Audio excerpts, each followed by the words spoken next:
आपके साथ भी रिपीट सेंटेंस में ऐसा होता है? We know quite a bit about stress and susceptibility to infection. We know a bit about the quiet stress and susceptibility infection to stress. Hello PT aspirants, I am Aditi from PTE universe. बहुत सारे PT के students हैं जो repeat sentence में struggle कर रहे हैं। अक्सर स्टूडेंट्स रिपीट सेंटेंस को सुन लेते हैं तो सुन के भूल जाते हैं, या फिर बोलते हुए बहुत ज्यादा हेजिटेट करते हैं, जिनके कारण उनकी स्पीकिंग और लिसनिंग के स्कोर्स अफेक्ट होते हैं। आज के सेशन में मैं आपको देने वाली हूँ वो इंपॉर्टेंट टिप्स एंड ट्रिक्स जिससे बहुत सारे स्टूडेंट्स ने रिपीट सेंटेंस को इम्प्रूव किया है। अगर आप रिपीट सेंटेंस में स्ट्रगल करें, इस सेशन को एंड तक देखिएगा एंड आई गारंटी यू आपके जो स्पीकिंग और लिसनिंग के स्कोर्स इम्प्रूव होंगे ही होंगे। ऑल्सो आज के सेशन में मैं आपको वो कॉमन मिस्टेक्स बताने वाली हूँ जो स्टूडेंट्स बार बार कर रहे हैं, जिसके कारण वो स्पीकिंग और लिसनिंग में बेहद कम स्कोर कर रहे हैं। तो करते सेशन को स्टार्ट। अगर आप हमारे चैनल पे नए हो, कर दीजिएगा पीटी यूनिवर्स को लाइक, कमेंट एंड सब्सक्राइब ऐसे इंफॉर्मेटिव कंटेंट के लिए। एंड अगर आप पीटी आइल्स स्टार्टिंग में स्ट्रगल कर रहे हैं तो आप हमारे ऑनलाइन कोर्सेज के लिए अवेल कर सकते हैं। रिपीट सेंटेंस में जो सबसे बड़ा चैलेंज स्टूडेंट्स फेस करते हैं, वो सेंटेंस को सुन तो लेते हैं लेकिन सुन के भूल जाते हैं। बहुत सारे ऐसे स्टूडेंट्स हैं कि जब वो बोलते हैं तो बहुत ज्यादा घबरा के बोलते हैं क्योंकि वो नर्वस होते हैं। काफी सारे स्टूडेंट्स सीक्वेंस में फोकस कर रहे होते हैं, जिसके कारण वो फ्लुएंसी और प्रोनाउंसिएशन में गलती कर बैठते हैं। गाइस मैं बता दूं, जो रिपीट सेंटेंस है ये एक बेहद इजी टास्क है। आज के सेशन में जो है हम समझेंगे कि इसको अटेम्प्ट कैसे करना है। हमें बहुत सारी टिप्स एंड ट्रिक्स पता होंगी, लेकिन क्या पता हम सही तरीके से इन ट्रिक्स को इस्तेमाल नहीं कर पा रहे। तो सेशन में मैं आपको सिखाऊंगी ट्रिक्स और उसको अप्लाई करवाऊंगी क्वेश्चन पे, ताकि आपको समझ आए कि आप क्या गलती कर रहे हैं। तो करते हैं फटाफट से स्टार्ट सेशन को। इस 10 से 12 क्वेश्चन इस क्वेश्चन टाइप के आते हैं। बहुत इंपॉर्टेंट टास्क है, one of the most important task. Speaking और लिसनिंग दोनों को नंबर देता है। ऑडियो एक आएगी, ऑडियो को सुन के आपको रिपीट करना है। अब मैं आपको बता दूं कि जब आप डेली प्रैक्टिस करते हो तो बैकग्राउंड नॉइज नहीं होती। जब आप पीटी का एग्जाम देंगे, आपके साथ 10 से 12 और स्टूडेंट्स पीटी का एग्जाम दे रहे होंगे, जिसके कारण काफी ज्यादा शोर होगा। आपको उनके सैंपल आंसर्स भी सुनाई देंगे जब आप सुन रहे होंगे और बोल रहे होंगे।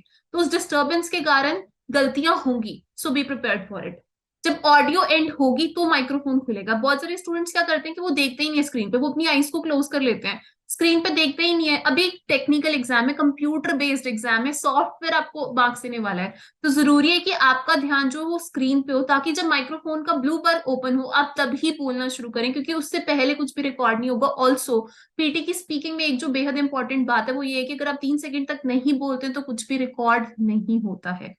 इस टास्क में कोई बीप साउंड नहीं होती। बहुत सारे स्टूडेंट्स बीप की वेट करते रहते हैं, जिसके कारण जो है उनका आंसर रिकॉर्ड ही नहीं होता है। एक चीज मैं आपको और बता दूं, आज के सेशन में जो मैं आपके बहुत ज्यादा फोकस करने वाली हूँ वो है कैसे स्टूडेंट्स अननेसेसरी पॉजेस लेते हैं या गलत बोल देते हैं, तो उसको सही करने के चक्कर में वो कैसे फ्लुएंसी के मार्क्स भी लूज कर देते हैं। ऑल्सो जब आपका एक रिपीट सेंटेंस हो जाता है, आपको वेट नहीं करनी है। जैसे कि आपने अपना आंसर बोलना है, आपको क्लिक करना है नेक्स्ट बटन पे। इन सारी चीजों को समझते हैं क्वेश्चंस के ऊपर जाके। Let's have a look. सबसे पहले मैं आपको बता दूं, जो रिपीट सेंटेंस का टास्क है ये कुछ ऐसा दिखेगा स्क्रीन पे। यहाँ पे इंस्ट्रक्शंस दिए होंगे, you will hear a sentence, please repeat the sentence exactly as you hear it, you will hear the sentence only one. यानी कि आप सेंटेंस को केवल एक ही बार सुनेंगे, तो ये बार बार रिपीट नहीं होगा। एंड आपको रिपीट करना है सेंटेंस को एग्जैक्टली। सबसे पहले मैं बता दूं कि अगर डिफिकल्ट रिपीट सेंटेंस है, उसको कोई भी एग्जैक्टली करेक्ट सीक्वेंस में रिपीट कर ही नहीं सकता, क्योंकि शोर होता है। प्लस हमारी मेमोराइजिंग पावर 15 से 16 वर्ड के रिपीट सेंटेंस को exactly with in micro second बोलना इम्पॉसिबल है। सो दैट्स ओके, वहां पर गलती होगी। प्लस यहाँ पर हमने एक्यूरेसी पे फोकस नहीं करना। जो रिपीट सेंटेंस का टास्क है या पीटी की जो स्पीकिंग है, वो आपकी एक्यूरेसी पे फोकस नहीं है। With few errors also you can gate 90 in speaking. मैं आपको बहुत सारे स्टूडेंट्स की सक्सेस स्टोरीज दिखा दूंगी जिन्होंने स्पीकिंग में अपने डिजायर्ड बैंड स्कोर से ज्यादा स्कोर किया है, इवन विद एरर्स। चाहे वो टीना थी, अनुभव था, पंचम था, हैदर था। बहुत सारे स्टूडेंट्स ने गई स्पीकिंग में बहुत अच्छा स्कोर किया, लेकिन उनसे भी गलतियां हुई हैं। तो सबसे पहले हमने एक्यूरेसी के ऊपर फोकस नहीं करना, हमने फोकस करना है what you speak and how you speak. Now how you speak क्या है? फ्लुएंसी प्लस प्रोनाउंसिएशन, मतलब 10 number. What you speak content है 3 नंबर। तो खाली कंटेंट पे फोकस नहीं करना, बल्कि फ्लुएंसी और प्रोनाउंसिएशन पे भी फोकस करना है। मैं एक रिपीट सेंटेंस प्ले कर रही हूँ ताकि आप समझेंगे किस तरीके के जो है सेंटेंस आते हैं। मैं सेंटेंस को प्ले करने लगी हूं, आप सुनिएगा, सुन के रिपीट करने की कोशिश कीजिएगा मेरे साथ। Your tutor is very helpful. Please do ask if you don't understand the question. Now ये जैसे ही ब्लू बार आपको दिखना शुरू होगा, इसके कुछ माइक्रो सेकंड बाद आपको अपने आंसर को रिपीट करना है। अगर रिपीट सेंटेंस बहुत बड़ा है तो मत फोकस कीजिए कि उसको पूरा बोलना है, लेकिन जितना बोलना है सबसे पहले उसको फ्लुएंटली बोलना है। मतलब fluency is the king parameter. Secondly, जो मुश्किल रिपीट सेंटेंस है, लॉन्गर रिपीट सेंटेंस है, उसमें आपको एक चीज पे फोकस करना है, try to repeat as much as you can. जितना आप रिपीट कर सकते हो उतना रिपीट करना है, सारा का सारा रिपीट नहीं करना। तीसरा, घबराने नहीं है, घबराने की कोई लोड नहीं है, स्क्रीन पे फोकस रखना है, जैसे ब्लू बार खुलेगा वैसे आपको अटेम्प्ट करना है। चौथा, गाइस रिपीट सेंटेंस में सब गलतियां करेंगे, मैं भी गलती कर चुकी हूँ अपने एग्जाम में, आप भी करोगे, जो 90 ले चुके हैं वो भी करेंगे, तो एरर्स के साथ भी 90 स्पीकिंग में आ सकते हैं, तो आपको और क्या चाहिए। तो जब हमने पेपर अटेम्प्ट करना है उसको पूरी 100% एक्यूरेसी को फोकस करते हुए नहीं करना, बल्कि अपना 100% देना है, क्योंकि इस टास्क में गलती होगी, क्योंकि शोर बहुत ज्यादा है। थर्डली, जो बहुत इंपॉर्टेंट थिंग है गाइस, आप मैं अलग अलग स्ट्रैटेजीज आज आपको बताऊंगी, आपको देखना है कि कौन सी स्ट्रैटेजी आपको सूट करती है। नाउ मैं एक रिपीट सेंटेंस प्ले करनी हूँ लगी हूँ। I need time to get the answers from this textbook. I need time to get answers from this textbook. अब यहाँ पे आप देख सकते हैं कि आप जब सेंटेंस का ब्लू बार खुलेगा आपको तब बोलना शुरू करना है। अब मैं इसी क्वेश्चन को ऐसे बोलूं, कैसे स्टूडेंट्स अटेम्प्ट करते हैं, I need time to get answers from this text book, अटक अटक के, तो सॉफ्टवेयर को पता लग जाएगा कि आप हेजिटेट कर रहे हो, नर्वस हो, तो स्पीकिंग में आप कम स्कोर करोगे। So the way you speak, जो पेस आपका है, जो प्रोनाउंसिएशन आपका है, क्लैरिटी ऑफ द वॉइस, वो बहुत इंपॉर्टेंट है, वो बहुत ज्यादा मैटर करती है। अब स्टूडेंट्स को लगता है कि मेरे तो रिपीट सेंटेंस भी अच्छे हैं, रीड अलाउड भी अच्छे हैं, पर स्कोर नहीं आ रहा, क्योंकि आप जिस तरीके से बोल रहे हो वो बहुत मैटर करता है पीटी के एग्जाम में। सो मेक श्योर करें जब आप स्पीकिंग कर रहे हैं, beat any task, whether it's read aloud, repeat sentence, describe image, read a lecture, answer short question, even अगर आप पूरा का पूरा सेंटेंस भूल गए हो, still try to speak it fluently and clearly. Next sentence में प्ले करती हूँ।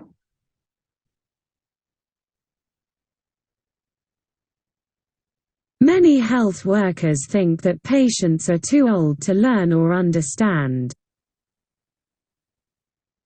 Many health workers think that patients are too old to learn and understand. So यहाँ पर देखो सॉफ्टवेयर ने पिक करा है इसको, हेल्थ वर्कर्स थिंक को थिंक, तो छोटी भी गलती है वो सॉफ्टवेयर पिक करता है, but with this score also you can get a higher band score. मैं आपको ना स्पीकिंग का पैरामीटर बताती हूँ कि कैसे रिपीट सेंटेंस मार्क होते हैं, तो आप समझोगे कि कैसे गलतियों के साथ भी स्टूडेंट्स अच्छा स्कोर करते हैं। फ्लुएंसी के 5 हैं, प्रोनाउंसिएशन के 5 नंबर हैं, कंटेंट के 3 नंबर हैं। देखिए अगर आपने हाफ ऑफ द सेंटेंस भी करेक्ट सीक्वेंस में बोला या उससे ज्यादा, तो आप 2 स्कोर कर सकते हैं, तो still you can get 12 out of 13। लेकिन अगर मैं इस बोल रही हूँ, many health workers think that patients are too old too, मतलब अटक अटक अटक अटक, मेरी स्पीकिंग के मार्क्स जाएंगे, मेरी फ्लुएंसी के मार्क्स जाएंगे, जो कि स्टूडेंट्स के साथ हो रहे हैं। स्टूडेंट्स बहुत ज्यादा फोकस कर रहे हैं कंटेंट पे, ये बहुत बड़ी गलती है, प्लीज मेक श्योर आप ये अपने एग्जाम में ना करें।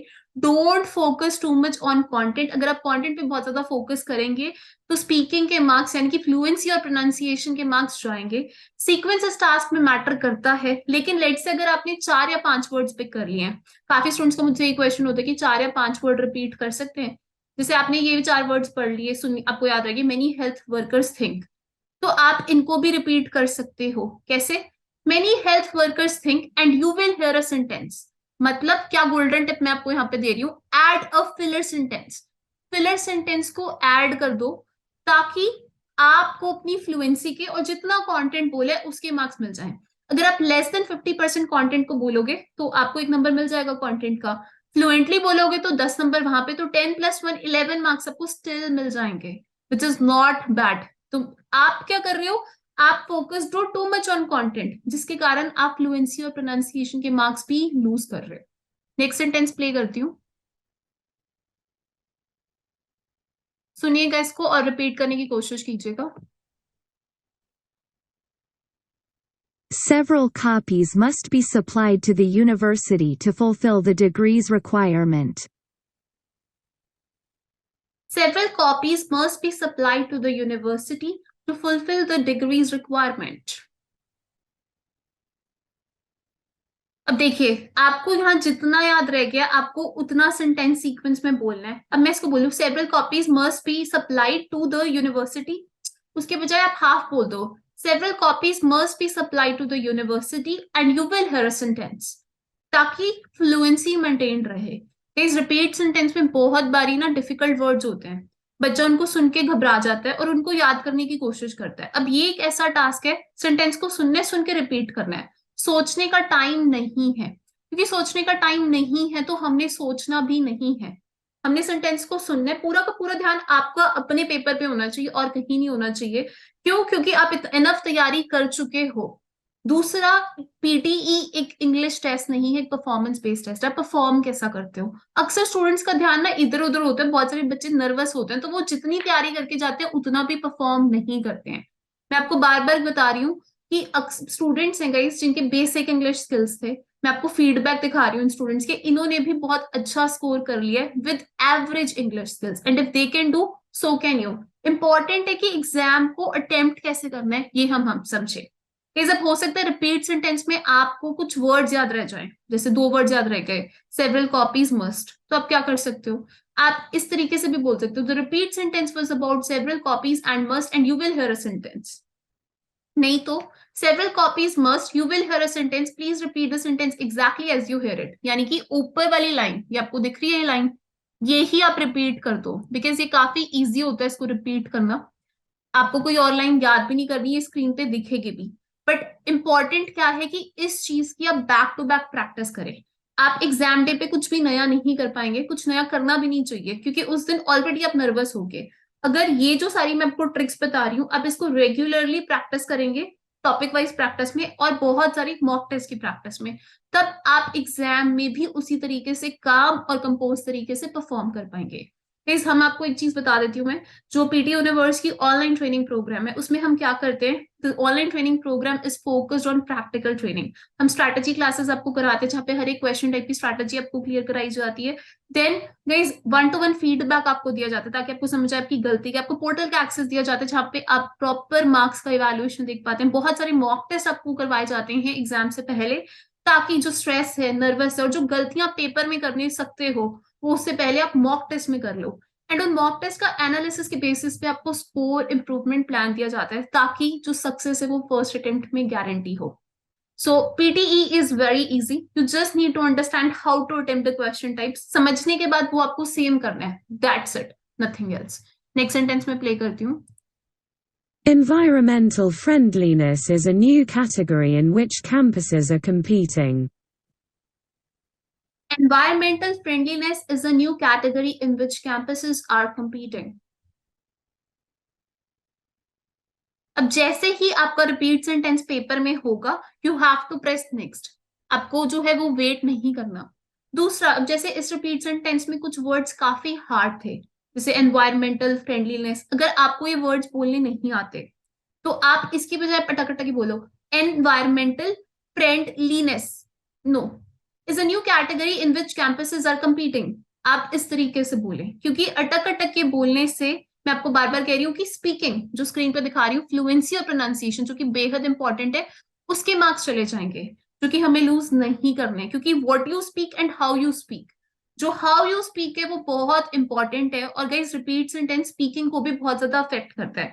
आप बहुत सारे स्टूडेंट्स को देखोगे कि उनके रीड अलाउड अच्छे होते हैं, डिस्क्राइबिंग में रीडर लेक्चर अच्छे होते हैं, बट वो स्पीकिंग में स्कोर कम कर रहे होते हैं बिकॉज ऑफ रिपीट सेंटेंसेस। सो इतने सारे स्टूडेंट्स को पढ़ाने के बाद मैं आपको क्या सजेशन दूंगी उनके स्कोर कार्ड के बेसिस पे या उनके एग्जाम एक्सपीरियंस के बेसिस पे, कि फर्स्ट ऑफ ऑल इस टास्क को आपको डेली प्रैक्टिस करना है। आपको ज्यादा नहीं, डेली 25 to 50 क्वेश्चंस प्रैक्टिस करने हैं। अगर आप ज्यादा भी टाइम डिवोट कर सकते हो इट्स गुड। अगर आप बिगिनर हो तो आपको टाइम लगेगा। फर्स्ट आपको अपने लिसनिंग स्किल्स इंप्रूव करने हैं, देन आपको लिसनिंग प्लस स्पीकिंग वाले स्किल्स इंप्रूव करने हैं। थर्डली गाइज, आपको बैकग्राउंड नॉइज, जब एग्जाम से एक हफ्ता पहले please try to make sure you practice a lot of sentences in background noise. PT की जो बैकग्राउंड नॉइज है, शोर में गाने लगा के आप प्रैक्टिस करें, ताकि आप डिस्ट्रैक्शन में भी फोकस करना सीख सके, because it's again a performance test, not an English test. So play करते हैं next sentence. It is my first try. I hope it goes well. It is my first try. I hope it goes well. So यहाँ पे software ने इसको half ही capture किया है, so I've got 50% of the marks. So what I'm trying to tell you, try to repeat as much as you can. Plus guys बहुत सारे students का मुझसे एक क्वेश्चन होता है कि कौन सा सॉफ्टवेयर 110% करेक्ट स्कोर दे रहा है। कोई भी सॉफ्टवेयर पे आप प्रैक्टिस करेंगे वो आपको एग्जैक्टली करेक्ट स्कोर नहीं देगा। So please try to make sure आप स्पीकिंग की जो भी प्रैक्टिस करें वो किसी टीचर की गाइडेंस के अंडर करें, कोई एक्सपर्ट जो आपको बता सके कि आपकी क्या गलती हो रही है। ऐसे बहुत सारे स्टूडेंट्स हैं जो पीटी का एग्जाम बार बार दे रहे हैं, रीजन भी उनको उनकी गलती नहीं पता लग रही, उनको सारी ट्रिक्स पता है, वो ट्रिक्स अप्लाई भी करें, बट कोई 1 2 3 4 नंबर के कारण उनको पीटी का एग्जाम बार बार देना है, बिकॉज उनको ये नहीं समझ आ रहा कि वो क्यों फेल हो रहे हैं। So if you are one of them, हमारे नए बैचेस अवेलेबल हैं, ग्रुप क्लासेस 1-to-1 क्लासेस को आप ज्वाइन कर सकते हैं, जहां पर आपको प्रॉपर गाइडेंस दी जाएगी, 1-to-1 फीडबैक दिया जाएगा, अलोंग विद इट आपको पोर्टल का एक्सेस दिया जाएगा, plus will try to ensure कि आप अपने डिजायर्ड बैंड्स को हमारे साथ फर्स्ट अटेम्प्ट में अचीव कर सकें। Before I and the session, मैं आज के सेशन को रीकैप क्विकली कर रही हूँ ताकि आपको समझ आए हमने क्या पढ़ा है, एंड आप इसको अपनी जो है रियल एग्जाम में अप्लाई करके देखिएगा, and I am pretty much sure आपके स्कोर्स इंक्रीज होंगे। फर्स्ट ऑफ ऑल हमने रिपीट सेंटेंस को गाइस बोलते हुए फोकस करना है कि हम स्पीक करें क्लियरली एंड कॉन्फिडेंटली, जैसे मुंह में मम्बल नहीं करना। How to attempt repeat sentence, how to attempt repeat sentence, and you will hear a sentence. So try to speak clearly and confidently. Confidence is the key to success. Repeat as much as you can. बड़े repeat sentence आएंगे, hard आएंगे, but easy भी आएंगे ना, तो easy आप पूरा बोल पाएंगे। जो hard है उसमें जितना सुन लिया उतना बोलने की कोशिश करें। तीसरा tip, speak at a moderate pace. मैंने जितने भी रिपीट सेंटेंस प्रैक्टिस करके आपको दिखाए हैं, मॉडरेट पेस पे बोले हैं, बहुत फास्ट नहीं बोले हैं या बहुत स्लो नहीं बोले हैं। तो आपको अपनी स्पीकिंग को मॉडरेट पेस पे करना है। और एग्जाम में आप नर्वस होगे, लेकिन अगर आप बहुत सारे मॉक टेस्ट की प्रैक्टिस करोगे, उसका एनालिसिस करोगे, तो आप, मैं आपको बता रही हूँ, अपने डिजायर्ड बैंड स्कोर से ज्यादा स्कोर कर पाओगे। चौथा और बहुत इंपॉर्टेंट टिप, स्टॉप नहीं हो करना, अटकना नहीं है, हेजिटेट नहीं करना, 1 या 2 वर्ड के चक्कर में जो है गलतियां नहीं करनी कि 1-2 वर्ड उसको बोलने की कोशिश कर रहे हो। Environmental friendliness is a new category in which campuses are competing. So too much focus content पे नहीं करना है, false starts या stop नहीं करना है। आई होप आपको ये सेशन पसंद आया होगा। अगर आपको ये सेशन पसंद आया हो तो please let me know in the comment section कैसे लगा आज को आपको सेशन, और मैं कोशिश करूंगी जल्द से जल्द और इन्फॉर्मेटिव वीडियोस चैनल पर अपलोड कर सकूं। टॉप नीचे मुझे कमेंट सेक्शन में भी बताइएगा कि what should be the topic for next video. Guys Instagram पे भी हमारे बहुत सारे सेशंस अपलोड हो रहे हैं, to check our Instagram page.